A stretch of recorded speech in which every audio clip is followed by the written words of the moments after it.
मेघनाथ अपनी विशाल सेना के साथ रणभूमि में युद्ध करने के लिए आ जाता है। मेघनाथ का सामना सर्वप्रथम सुग्रीव से होता है। सुग्रीव मेघनाथ से बोलता है कि रणभूमि में मेघनाथ तुम्हारा स्वागत करने के लिए आ गया है। तो मेघनाथ बोलता है, सुग्रीव तुम क्यों अपनी मौत को बुलावा देते हो? जाकर अपने स्वामी से कहो कि उनका काल युद्ध क्षेत्र में आ चुका है। सुग्रीव बोलता है कि स्वामी तक पहुंचने के लिए सेवक को तो सेवा का मौका दो मेघनाथ। इसी बीच मेघनाथ और सुग्रीव के बीच लड़ाई शुरू हो जाती है।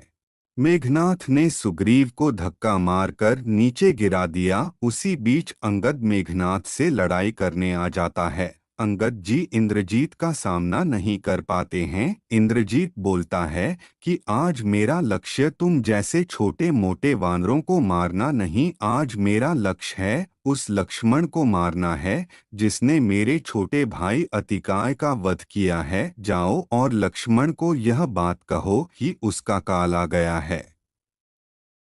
वानर राज में राम और लक्ष्मण को जाकर बताया कि महाराज रणभूमि में इंद्रजीत बार बार लक्ष्मण से युद्ध करने के लिए ललकार रहा है।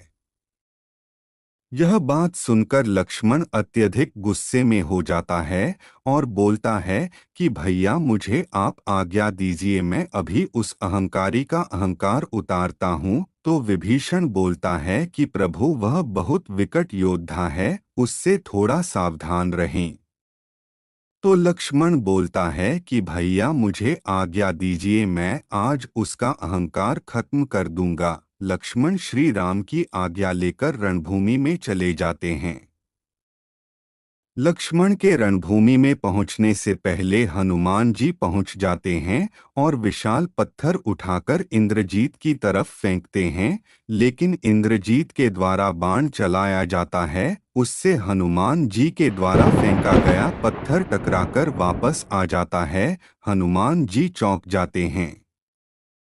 इसी दौरान युद्ध भूमि में लक्ष्मण आ जाते हैं और इंद्रजीत से बोलते हैं कि मेघ के समान गर्जने वाले इंद्रजीत तुम्हारा काल आ गया है। मैं आज तुझे अपने भाइयों के पास यमलोक पहुंचा दूंगा। इसके बाद लक्ष्मण और इंद्रजीत के बीच युद्ध शुरू हो जाता है। दोनों के एक जबरदस्त युद्ध शुरू होता है। कभी लक्ष्मण की शक्तियां शक्तिशाली निकलती है तो कभी इंद्रजीत की शक्तियां शक्तिशाली निकलती है। आपस में अपनी अपनी बड़ी भी विशाल शक्तियों का प्रयोग करते हैं। एक दूसरे पर बाणों की बौछार करते हैं। दोनों योद्धाओं के बीच जबरदस्त युद्ध चलता है। इसी दौरान लक्ष्मण और इंद्रजीत का युद्ध प्रभु श्री राम देख रहे थे। विभीषण प्रभु श्री राम से बोलता है कि प्रभु सूर्यास्त से पहले इंद्रजीत और लक्ष्मण का युद्ध समाप्त होना बहुत जरूरी है। अगर ऐसा नहीं हुआ तो सूर्यास्त के बाद इंद्रजीत की शक्तियां चौगुनी हो जाएगी और वह अदृश्य होकर युद्ध करेगा तो लक्ष्मण इंद्रजीत से नहीं जीत पाएगा। इसलिए प्रभु आप युद्ध भूमि में जाकर हस्तक्षेप करें। प्रभु श्री राम रणभूमि में चले जाते हैं और जाकर देखते हैं कि इंद्रजीत अदृश्य होकर बादलों के बीच में छुप रहा है और जोर जोर से हंसता है।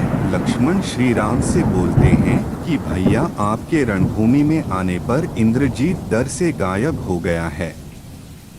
तो विभीषण बोलता है कि लक्ष्मण आप इंद्रजीत को कम मत समझो, अदृश्य होकर युद्ध लड़ना इंद्रजीत से ज्यादा कोई नहीं जानता।